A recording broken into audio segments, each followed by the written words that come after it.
بسم اللہ الرحمن الرحیم۔ مومنین و مومنات، مولا حسین علیہ السلام کے سفر کربلا کے سلسلے میں ہماری گفتگو مولا حسین علیہ السلام کے جانباز نثاروں، ان کے وفادار اصحاب پہ پچھلی ویڈیوز میں جاری رہی ہے۔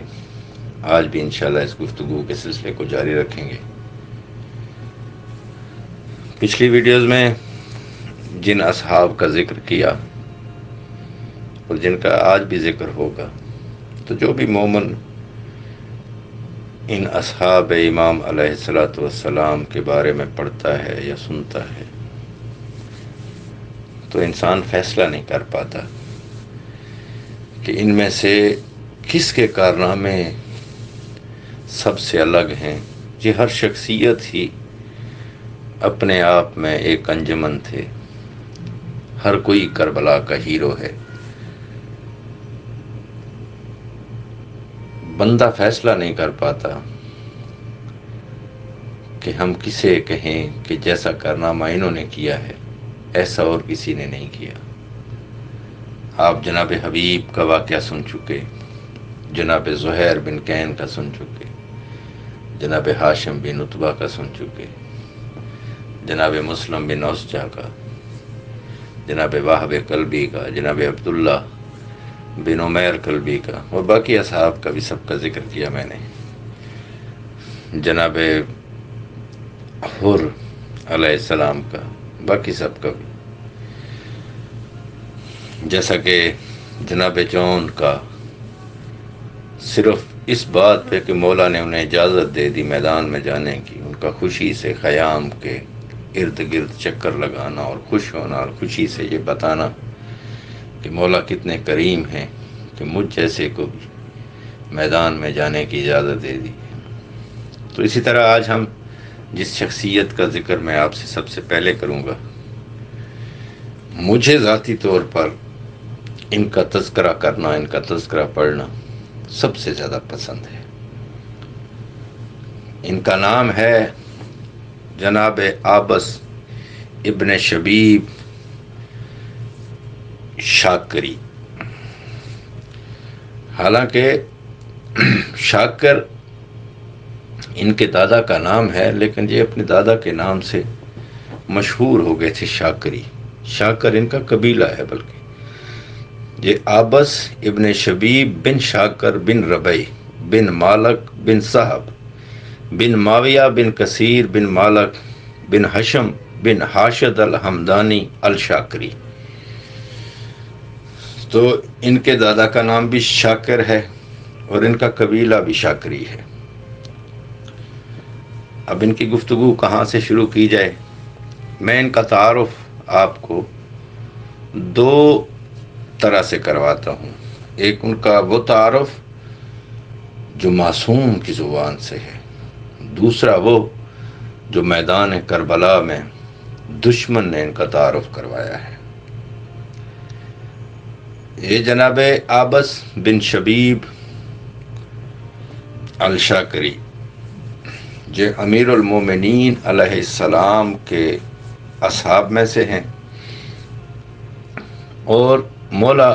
امیر علیہ السلام کی جو پہلی جنگیں ہوئی ہیں جمل یا صفین، تو یہ اس وقت بالکل نوجوان تھے، 20-22 سال کے تھے جب یہ مولا کی خدمت میں آئے۔ اتنے اچھے شاہ سوار تھے، خاص طور پر صفین میں ان کی جنگ دیکھ کر۔ حالانکہ عمومی طور پر صفین کا جب تذکرہ آتا ہے تو جناب مالک اشتر امیر المومنین اور سرکار وفا کی جنگ کا تذکرہ زیادہ رہتا ہے، باقی شخصیات کا ذکر بہت کم ہوتا ہے۔ انہی میں سے جناب عابس ابن شبیب الشاکری ہیں۔ اور یہ لفظ جو عابس ہے، اس میں وہ تمام لفظ ہیں جو عباس میں ہیں۔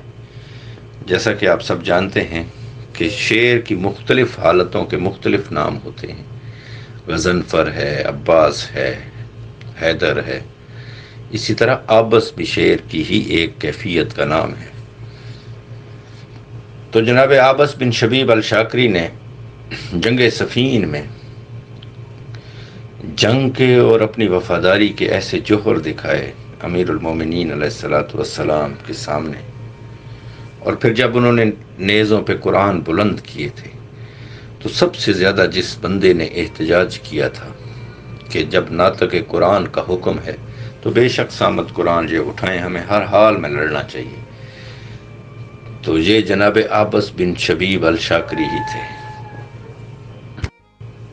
اور انہی کے بارے میں جنگ صفین میں مولا امیر المومنین علیہ السلام نے فرمایا تھا، جیسا کہ نصرین مزاحم منکری نے اپنی کتاب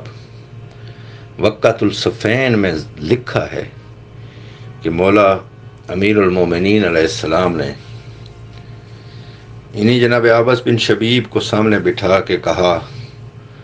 لو تم تعادہم الفن لعبد اللہ حق کا عبادہی، کہ اگر اس قبیلے کی تعداد 1000 ہوتی تو ان کی بدولت خدا کی اس طرح صحیح عبادت کی جاتی جیسا کہ اس کا حق ہے۔ اور انہی کی مدح میں امیر المومنین علیہ السلام نے یہ شعر بھی کہا تھا جناب عابس بن شبیب شاکری کی مدح میں۔ مولا امیر المومنین نے فرمایا، وَلَوْ كُنْتَ بَوَابًا عَلَى بَابِ الْجَنَّةِ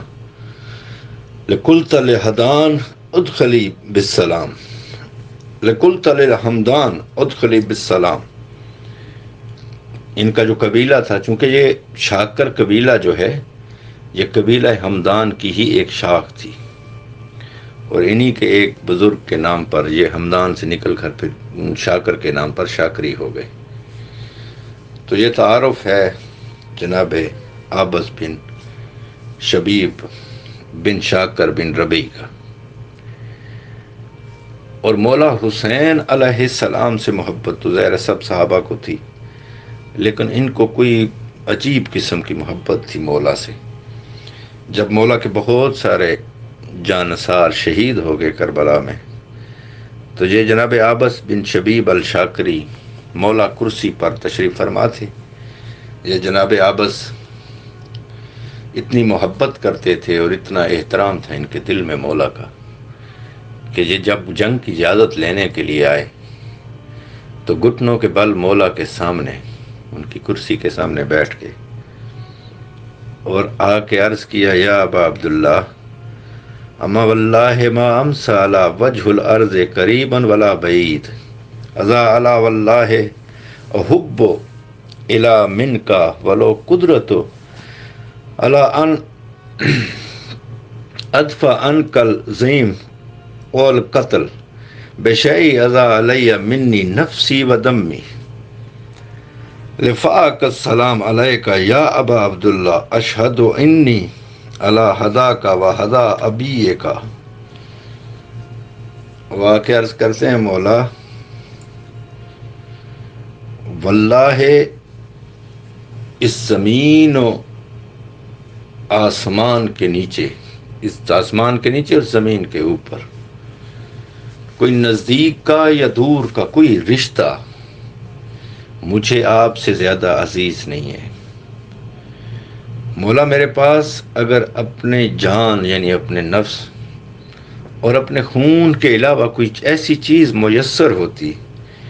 جو میں قربان کر کے آپ کو ان حرام زادوں سے قتل ہونے سے بچا لیتا تو میں وہ ضرور آج آپ پہ نثار کرتا۔ مولا صرف میرا یہ خون اور میری یہ جان ہی ہے جو میں آپ پر نچھاور کر سکتا ہوں، تو مولا میں آپ سے اجازت لینے آیا ہوں، مجھے میدان میں جانے کی اجازت دیں۔ مولا حسین علیہ السلام نے دونوں بازوؤں سے پکڑا جناب عابس کو، انہیں اٹھایا اور اپنے گلے سے لگایا اور بہت گریہ کیا امام مظلوم نے جناب عابس کی اس سوال پر کہ مجھے میدان میں جانے کی اجازت دے۔ اذن جہاد ملنے کے بعد جناب عابس بن شبیب میدان میں آئے، اور میں یہ بھی عرض کرتا چلوں کہ جناب عابس بن شبیب الشاکری کوفہ کے رئیسوں میں ان کا شمار ہوتا تھا، اور اس وقت جو جنگی سامان ہوتا تھا حفاظت کے لیے، جیسے سر پہ خود لگانا، سینے پہ زرہ لگانا، وہ بازوؤں پہ لگانے کے لیے ہوتا تھا، یعنی جو بھی اپنی حفاظت کے لیے سامان ہوتا ہے، وہ اس وقت کا جدید ترین سامان جناب عابس بن شبیب الشاکری کے پاس تھا۔ انہوں نے وہ سارا سامان زیب تن کیا اور میدان میں آ گئے۔ جب میدان میں آئے تو اب حالت یہ تھی کہ میں پہلی ویڈیوز میں بھی عرض کر چکا ہوں کہ مولا حسین علیہ السلام کے ناصرین سے یہ اتنے ڈر گئے تھے کہ اگر ایک بندہ بھی جو نکل کے آتا تھا تو یہ بے شک لاکھوں میں تھے، اب ایک دو کی تو ہمت نہیں تھی کہ اس کے سامنے میدان میں آئیں۔ تو جناب عابس بن شبیب الشاکری نے آ کے میدان میں، اور ایک روایت میں یہ ہے کہ ان کے غلام تھے جناب شوذب، اور جناب شوذب کو انہوں نے اپنی سواری کے ساتھ رکھا ہوا تھا کہ میں جس کا سر کاٹوں گا وہ تم پکڑتے جانا۔ تو جناب عابس کے ساتھ جناب شوذب بھی ہیں جو ان کے غلام ہیں۔ تو جناب عابس بن شبیب نے آ کے جب میدان میں رجس پڑا اور پسر سعد کو اور اس کی فوج کو مخاطب کر کے انہوں نے ایک ایک کا نام لیا۔ سب سے پہلے پسر سعد کو کہا کہ تو مرد ہے تو میرے مقابلے میں آ، پھر شمر کا نام لیا، پھر عمرو بن حجاج زبیدی کو اور دوسرے لوگوں کو نام بنام لے کے بلایا کہ میرے مقابلے میں آؤ۔ تو جیسے میں نے آپ کو پہلے تعارف کرایا امیر المومنین کی زبان سے ان کا، تو اب میدان کربلا میں کھڑا ہوا یزید کی فوج کا ایک سپاہی کہتا ہے جس کا نام ہے ربیع بن تمیم ہمدانی، وہ بھی قبیلہ ہمدان سے تھا، فوج مخالف میں موجود تھا۔ وہ کہتا ہے جب میں نے عابس کو میدان جنگ میں آتے دیکھا تو چونکہ جنگ صفین میں عابس کی گال پر ایک تلوار کا نشان لگ گیا تھا، تو وہ داغ دور سے نظر آتا تھا، وہ زخم کا نشان جو تھا جناب عابس کی گال پر وہ دور سے نظر آتا تھا۔ تو یہ ربیع بن تمیم ہمدانی کہتا ہے کہ جب یہ شجاع میدان میں آیا تو میں نے پکار کے لوگوں سے کہا ھذا اسد الاسود، کہ یہ شیروں کا شیر ہے، ھذا ابن ابل شبیب، یہ شبیب کا بیٹا ہے، لا یخرجن علیہ احد منکم، تم میں سے کوئی ایک بھی اس کے مقابلے کے لیے نہ نکلے۔ جب ان لوگوں کو انہی کی فوج کے ایک بندے نے اتنا ڈرا دیا، وہ تو پہلے ان سے خوف زدہ تھے، تو اب کوئی جناب عابس بن شبیب کے مقابلے میں نہیں آ رہا، اور جناب عابس مسلسل ان کو تانے دے رہے ہیں بزدلی کے، بے حیائی کے، بے غیرتی کے، اپنے مولا کا تعارف کرا رہے ہیں، اپنا تعارف کرا رہے ہیں، اور انہیں کہتے ہیں کہ اگر مرد ہو تو باہر نکلو۔ یہ صورتحال دیکھ کر ان لوگوں نے حسب روایت، حسب معمول، پھر ایک ہی طریقہ سمجھا کہ اس کے نزدیک کسی نے بھی نہیں جانا، اس کو بس دور سے پتھر اور تیر مارو۔ جب انہوں نے تیروں اور پتھروں کی بارش کی تو اب چونکہ جنگی سامان ایسا ہے جناب عابس کے پاس کہ جو بھی تیر آ کے لگتا ہے اس سے انہیں زخم نہیں ہوتا، کوئی پتھر آتا ہے اس سے بھی یہ زخمی نہیں ہوتے، تو انہوں نے سب سے پہلے اپنے سر کا خود اتارا، پھر اپنا باقی سارا جو حفاظت کا سامان تھا وہ اتارا۔ تو یہی ربیع بن تمیم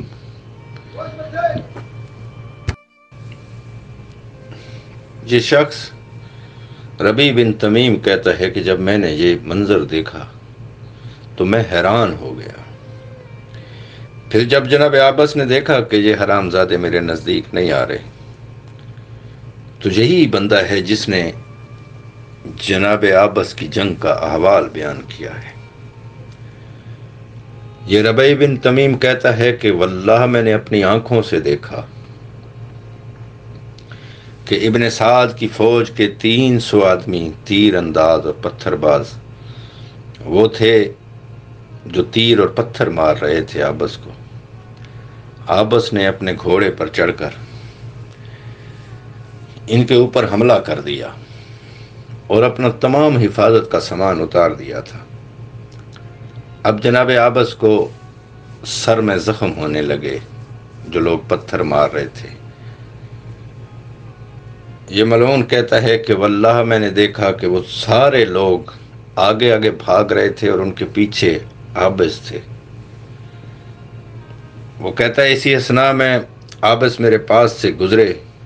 تو میں نے کہا ابن شبیب تم مجنون ہو گیا ہے کیا؟ یعنی تو پاگل ہو گیا ہے، جو ان تلواروں، تیروں اور نیزوں کے درمیان اپنی حفاظت کا سامان بھی اتار دیا ہے۔ تو آج کل آپ اکثر عربی مومنین سے سنتے ہیں، اب تو پاکستان میں بھی یہ جملہ عام طور پر لکھا اور بولا جاتا ہے۔ اس کے موجد اور پہلی دفعہ جس بندے نے یہ جملہ بولا وہ یہی جناب آبس بن شبیب شاکری ہیں۔ جب روی نے پوچھا کہ کیا تو مجنون ہو گیا ہے، تو جناب آبس بن شبیب نے کہا ربی واللہ انا مجنون الحسین۔ یہ جو جملہ ہے انا مجنون الحسین، یہ شیعوں کو انہی جناب آبس بن شبیب الشاکری نے دیا ہے۔ اور جناب آبس بن شبیب الشاکری نے کہا کہ مجھے حسین سے اتنی محبت ہے اور میں اپنے مولا کی محبت میں زخم کھانا چاہتا ہوں، تلوار اور تیر سہنا چاہتا ہوں۔ یہ جو حفاظت کا سامان تھا یہ میری محبت کے آڑے آ رہا تھا، اس لیے میں نے یہ سب کچھ اتار دیا ہے تاکہ مجھے زخم لگے اور مجھے مولا کی محبت کا جو جنون ہے اس کا احساس بھی ہو۔ راویان اخبار نے لکھا ہے کہ جناب آبس نے ایسا حملہ کیا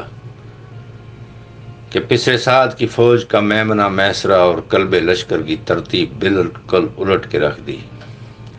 ہر کوئی اپنی طرف بھاگ رہا تھا اور ان کا حملہ اتنا شدید تھا اور اتنی خوبصورت جنگ کی جناب آبس ابن شبیب نے کہ مولا حسین علیہ السلام نے ایک اونچے ٹیلے پر کھڑے ہو کے ان کی جنگ دیکھی اور ان کے حملوں کو دیکھ کر مولا مظلوم خود فرماتے تھے مرحبا یا ابن شبیب، آفرین یا ابن شبیب۔ اور جیسا کہ میں نے عرض کیا ہے کہ جناب آبس ابن شبیب نے اپنی حفاظت کا سامان پہلے ہی اتار دیا تھا، تو پھر ہر طرف سے ان کو گھیر کے وہی طریقہ اپنایا گیا جو کہ یزیدی فوج کا تھا کربلا کے میدان میں، کہ دور سے پتھر اور تیر برسائے گئے۔ چونکہ حفاظت کا سامان یہ پہلے اتار چکے تھے تو کربلا کے شہیدوں میں سب سے زیادہ پتھروں اور تیروں سے جو شہید زخمی ہوئے ہیں وہ یہی جناب آبس ابن شبیب تھے۔ جب یہ شدید زخمی ہو گئے گھوڑے کی زین پر تو راوی لکھتا ہے کہ یہ کبھی دائیں جھک جاتے تھے اپنے گھوڑے کی زین سے اور کبھی بائیں، اور اس حالت میں بھی کسی کو یہ ہمت نہ ہوتی تھی کہ وہ جناب آبس بن شبیب کے نزدیک آئے۔ ان کا نیزہ ان کے ہاتھ سے چھوٹ کے نیچے گرا تو اپنا نیزہ اٹھانے کے لیے یہ جھکے تو گھوڑے کی زین سے زخموں کی وجہ سے، پیاس کی وجہ سے نیچے گر گئے۔ جب ان ملعونوں نے دیکھا کہ آبس اب گر گیا ہے تو بہت دیر تک انتظار کرتے رہے کہ یہ آبس کی کوئی چال نہ ہو، نزدیک نہیں آتے تھے۔ پھر پسر سعد نے تانے دیے ان لوگوں کو اور کچھ لوگ نزدیک آئے، جب آ کے دیکھا کہ وہ زخموں سے نڈھال ہیں تو 4-5 بندوں نے مل کر ہر طرف سے آ کے تلواروں سے ان پہ وار کیے اور پھر ان کا سر ان کے دھڑ سے جدا کر لیا۔ اور جب ان کا سر کاٹا گیا تو یہ 5 بندے آپس میں جھگڑا کرتے تھے، ہر کوئی کہتا تھا کہ آبس کا قاتل میں ہوں۔ اس جھگڑے کا فیصلہ کروانے کے لیے وہ پسر سعد کے پاس آئے تو ان میں سے ہر ایک کا دعویٰ یہ تھا کہ آبس ابن شبیب کا قاتل میں ہوں۔ تو پسر سعد نے کہا کہ تم سب ہی قاتل ہو، میں جانتا ہوں کہ کوئی ایک بندہ اسے قتل کر بھی نہیں سکتا تھا، پھر مولا کے حکم سے جناب عابس ابن شبیب کی لاش خیمے کے پاس لائی گئی۔ مولا حسین علیہ السلام نے اسی طرح رخصت کیا جس طرح اپنے تمام اصحاب کو رخصت کرتے تھے۔ جناب عابس بن شبیب الشاکری کی شہادت کے بعد اب تذکرہ جناب حنظلہ بن اسعد الشبامی الحمدانی کا۔ جناب حنظلہ بنی شبام کے چشم و چراغ تھے۔ یہ ایک قبیلہ ہے حمدان۔ اس قبیلے کی بہت ساری شاخیں تھیں۔ شاکر بھی اسی قبیلے کی شاخ ہے، بنی اسد بھی اسی قبیلے کی شاخ ہے، اور یہ شبامی بھی جو ہیں، یہ بھی شبام بھی بنی حمدان کے قبیلے کی ہی ایک شاخ ہے۔ صاحب ابصار العین نے لکھا ہے کہ جناب حنظلہ بن اسد شبامی نامور شیعوں میں سے تھے۔ مولا امیر المومنین کے شیعہ تھے ان کے باپ بھی۔ یہ بہت صاحب تقریر تھے، فصاحت و بلاغت بہت زیادہ تھی، بہت بہادر و دلیر تھے اور قاری قرآن تھے۔ ان کا ایک بیٹا بھی تھا جس کا نام علی تھا، اس کا کتب تاریخ میں بھی ذکر ملتا ہے، وہ بھی مولا کے شیعوں میں سے تھا۔ جب مولا کربلا میں آئے تو اس کے بعد یہ کوفہ سے آ کے مولا حسین علیہ السلام کے لشکر میں شامل ہو گیا۔ یوم عاشور آغاز جنگ سے پہلے امام حسین علیہ السلام نے اگر پسرے ساتھ سے کوئی پیام و کلام کرنا ہوتا تھا تو انہی جناب حنظلہ بن اسد ہی کی ڈیوٹی ہوتی تھی کہ وہ مولا کا پیغام لے کر ان کے پاس جاتے تھے، پسرے ساتھ کے پاس۔ میں چاہتا ہوں کہ جناب حنظلہ بن اسعد کی نام کی ایک دفعہ پھر وضاحت کر دوں کہ ان کے باپ کا نام اسعد تھا، الف سین عین دال۔ چونکہ ہمارا تلفظ ایسا ہوتا ہے کہ شاید آپ کو اسد لگے، تو اسد نہیں ہے، حنظلہ بن اسعد۔ تو ایک روایت میں یہ ہے کہ جب مولا حسین علیہ السلام نے ظہر کی نماز پڑھی میدان کربلا میں، تو جناب سعید بن عبداللہ اور جناب زہیر بن کین کے ساتھ ایک جماعت تھی، پوری صف ایک آگے کھڑی ہوئی تھی مولا کے تیروں سے بچانے کے لیے اپنے امام کو۔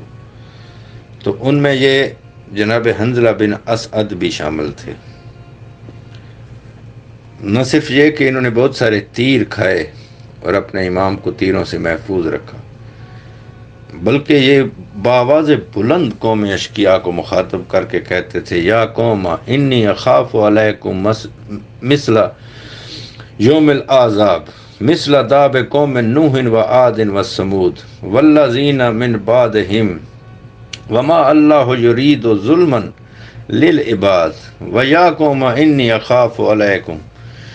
یوم التناد یوم تولون مدبرین ما لکم من اللہ من عاصم ومن یضلل اللہ فما لہ من ہاد۔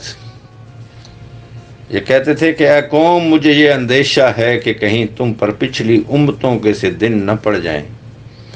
قوم نوح اور عاد اور سمود اور ان کے بعد والوں کی سی حالت نہ گزرے، حالانکہ اللہ بندوں کے حق میں ظلم نہیں چاہتا۔ اور اے قوم، مجھے تمہارے بارے میں قیامت کے دن کا بھی اندیشہ ہے، جس دن تم روح گردان ہو کر چلو گے، اس دن اللہ کی طرف سے کوئی بچانے والا نہ ہوگا، اور جس سے خدا تعالیٰ توفیق ہدایت سلب کر لے پس اس کا کوئی نہ راہبر ہوتا ہے نہ مددگار۔ اس کے بعد پکار پکار کر کہتے تھے، یا قوم لا تقتلوا حسینا فی صبحتکم اللہ بعذاب وقد خاب من الافطراء۔ اے قوم، اس امام مظلوم کو قتل مت کرو، ورنہ خدا تمہیں اپنے عذاب کے ذریعے نیست و نابود کر دے گا، اور ہمیشہ وہ آدمی گھاٹے میں رہتا ہے جو افطرا پردازی کرتا ہے۔ جب مولا حسین علیہ السلام نماز سے فارغ ہوئے اور جناب حنظلہ بن اسد کا یہ کلام بار بار سنا تو مولا نے فرمایا، یا ابن اسد رحمکم اللہ انہم قد استجبنوا العذاب حین رضو علیک ما دعوتہم علیہ من الحق ونہزو علیک لیستجبوا واصحابک فکیف بہم الآن وقد قتلوا اخوانک الصالحین۔ مولا فرماتے تھے اے پسر اسد، خدا تم پر رحم کرے، تم نے بلاغت کا حق ادا کر دیا۔ یہ لوگ عذاب و عقاب خداوندی کے مستحق تو اسی وقت ہو چکے تھے جب آج صبح عاشور تمہاری دعوت الی الحق کو مسترد کرتے ہوئے تجھے اور تیرے امرائیوں کو تیر مارے تھے، اور اللہ اب ان کی نجات کیسے کر سکتا ہے جبکہ یہ تیرے صالحین بھائیوں کے خون سے اپنے ہاتھوں کو رنگین کر چکے ہیں۔ جناب حنظلہ نے فرمایا صدقتا یا ابن رسول اللہ جعلت فداک انت عالم و حق بذالک افلا ترو الی ربنا ون الحق باخوان الصالحین۔ جناب حنظلہ نے عرض کی مولا آپ بالکل حق اور بجا فرماتے ہیں، مولا اب آپ مجھے اجازت دیں کہ میں بھی جا کے اپنے ان صالحین بھائیوں کے ساتھ ملحق ہو جاؤں۔ مولا حسین علیہ السلام نے جناب حنظلہ بن اسد کو میدان میں جانے کی اجازت دی۔ جب میدان میں جانے لگے تو فرمایا السلام علیکہ یا ابا عبداللہ صلی اللہ علیہ وعلی اہل بیتک وجمیع بیننا و بینک فی الجنہ، کہ فرزند رسول آپ پر میرا آخری سلام اور آپ کے پاک و طاہر اہل بیت پر میرا سلام، انشاءاللہ اب جنت میں ہم اکٹھے ہوں گے۔ یہ فرمایا اور اپنی تلوار لے کر اپنے گھوڑے پر سوار ہوئے اور میدان میں آئے۔ تواریخ میں ملتا ہے کہ تمام اصحاب امام حسین کی طرح یہ بھی بہت دلیری اور جاں فشانی سے لڑے اور بہت سارے حرام زادوں کو واصل جہنم کرنے کے بعد پھر حسب معمول، جیسا کہ ہر ویڈیو میں آپ کو بتاتا ہوں ہر شہید کے بارے میں، کہ ان ملعونوں کا طریقہ یہی تھا کہ جب ایک جانثار مولا کا آتا تھا تو یہ سینکڑوں ہزاروں کی تعداد میں اس کو اپنے گھیرے میں لے کر تیر اور پتھر مارتے تھے، اور اس میں بنیادی کردار اس تمیمی ملعون کا ہوتا تھا جس کا نام حسین بن نمیر ہے، اور دوسرا کردار ابن اشعث کا تھا۔ اس نے اپنا نام تو نبی کے نام پہ رکھا ہوا تھا لیکن اس کا کردار بالکل اس کے باپ جیسا تھا، اس کی بہن جیسا تھا۔ تو اس طرح مولا کے اس جانباز اور جانثار صحابی کو ان ملعونوں نے گھیر کر اسی طریقے سے شہید کر دیا۔ جب یہ گھوڑے سے اترے تو مولا حسین علیہ السلام خود آئے، جناب حنظلہ کو اٹھا کر اپنے خیام کے پاس لے آئے، اور تمام اصحاب کی طرح یہ ہر ایک صحابی کے حصے میں آیا ہے کہ مولا ضرور آخری وقت ان کا سر اپنی گود میں رکھتے تھے، ان کے سر پر اپنا ہاتھ پھیرتے، انہیں پیار کرتے، اور جو بھی صحابی دنیا سے جاتا کچھ اصحاب کے بغیر جو کہ میدان میں ہی جن کے سر کاٹ لیے گئے، جو بھی زندہ یہاں تک آیا تو مولا اس کو ضرور اپنی گود میں اس کا سر رکھ کے پیار کرتے تھے۔ وہ آخری ٹائم اپنی آنکھیں کھولتے، اپنے کریم آقا کو دیکھتے، مسکراتے اور پھر دنیا سے چلے جاتے۔ اب تذکرہ جناب ابو ثمامہ السداوی کا۔ ان کا نام و نسب ہے عمر بن عبداللہ الحمدانی السائدی، اور ان کی کنیت ہے ابو ثمامہ۔ جناب ابو ثمامہ امیر المومنین علیہ السلام کے صحابی تھے، اور کوفہ کے مشہور شیعان حیدر کرار میں ان کا شمار ہوتا تھا۔ مولا امیر المومنین کے ساتھ مل کر تینوں جنگوں میں انہوں نے حصہ لیا اور بہت شجاعت دکھائی۔ مولا امیر المومنین علیہ السلام کی شہادت کے بعد یہ مولا حسن علیہ السلام سے وابستہ رہے، اور جب تک مولا کوفہ میں رہے یہ بھی مولا کی خدمت میں حاضر رہے۔ جب مولا مدینہ تشریف لے گئے تو انہوں نے اپنی رہائش کوفہ میں ہی رکھ لی۔ ابو یزید کی ہلاکت کے بعد جب شیعان علی سلیمان بن سعد خزائی کے گھر جمع ہوئے اور امام کو کوفہ تشریف لانے کا دعوت نامہ لکھا، تو یہ خط جو پہلا لکھا گیا تھا ان میں ابو ثمامہ سیداوی بھی شامل تھے، مولا کو خط لکھنے والوں میں۔ جب جناب مسلم بن عقیل کوفہ تشریف لائے تو یہی جناب ابو ثمامہ سیداوی جناب مسلم کے حکم سے شیعان علی سے رقم جمع کرتے تھے اور جنگ کے لیے اسلحہ خریدتے تھے، یہ ان کی ڈیوٹی تھی۔ دوسرے معنوں میں جناب مسلم بن عقیل نے کوفہ میں جن کو اپنا خزانچی مقرر کیا تھا وہ یہی جناب ابو ثمامہ سیداوی تھے۔ یہ اسلحہ شناسی میں بہت مہارت رکھتے تھے، اس لیے اسلحہ خریدنے کی ڈیوٹی بھی جناب مسلم نے انہی کی لگائی تھی۔ اور جناب مسلم کی شہادت کے بعد یہ بھی کوفہ میں روپوش ہو گئے تھے، اور جن شخصیات کو سب سے زیادہ تلاش کیا گیا ابن زیاد کی طرف سے ان میں جناب ابو ثمامہ سیداوی بھی شامل تھے۔ پھر جب جناب ابو ثمامہ سیداوی کو مولا کریم علیہ السلام کا مولا کے سفر کربلا کا، خصوصاً کربلا پہنچنے کی اطلاع جب مل گئی جناب ابو ثمامہ کو، تو یہ جناب ابو ثمامہ جناب حلال بن نافع کے فرزند جناب نافع بن حلال کے ساتھ مل کر کربلا میں آ کر قافلہ حسینی میں شامل ہوئے۔ اور یہ وہی ابو ثمامہ سیداوی ہیں جنہوں نے عاشور کے دن ظہر کے ٹائم مولا حسین علیہ السلام سے درخواست کی تھی کہ مولا ہم نے قتل تو ہر صورت میں ہونا ہے، ہم شہید ہو جائیں گے، تو مولا ہماری خواہش ہے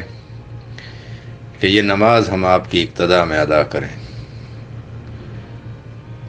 تو جب بہت کم ناصرین رہ گئے تھے مولا کے تو ان میں یہ جناب ابو ثمامہ سیداوی بھی شامل تھے۔ پھر یہ مولا کی بارگاہ میں حاضر ہوئے اور کہا کہ مولا میں اس بات کو ناپسند کرتا ہوں کہ میرے سب بھائی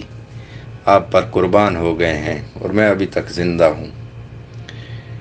جب امام سے اذن جہاد مل گیا تو یہ میدان میں آئے۔ ان کی جنگ کا احوال تو کتب تاریخ میں بہت تفصیل سے نہیں ملتا، لیکن انہوں نے کربلا کے میدان میں آ کر جو رجز پڑھا وہ نفس المہوم والے نے لکھا ہے کہ جب ابو ثمامہ آئے میدان میں تو کہا اذا لال المصطفیٰ و بناتے ہی اللہ حب سے خیر الناس سبت محمد ازال بنت المصطفیٰ و زوجہا خزانہ علم اللہ من بعد احمد ازل اہل الشرک والغرب لکلہم وحزنا علی حبس الحسین المسدد فمن مبلغ انی النبی و بنتہی بأن ابناؤکم فی مجاہدی مجاہد۔ اس کا مفہوم یہی ہے کہ اے لوگو تم نے جناب مصطفیٰ اور ان کی بیٹی اور جو خیر الناس سبت محمد ہے ان کو یہاں اس لک و دک صحرا میں گھیر لیا ہے، اور میں حسین علیہ السلام کا ایک سپاہی بن کر مجاہد بن کر تم لوگوں سے لڑنے کے لیے آیا ہوں۔ پھر اس کے بعد جناب ابو ثمامہ کی جنگ کا میں نے پہلے عرض کیا کہ تفصیل سے حوال نہیں ملتا، لیکن یہ بھی ویسے ہی لڑے جیسے مولا کے باقی اصحاب نے جنگ کی اور پھر شہید ہو گئے۔ اگلی ویڈیو میں انشاءاللہ مولا کے کچھ اور اصحاب کا ذکر ہوگا۔ مجھے اپنی دعاؤں میں یاد رکھیے۔ والسلام۔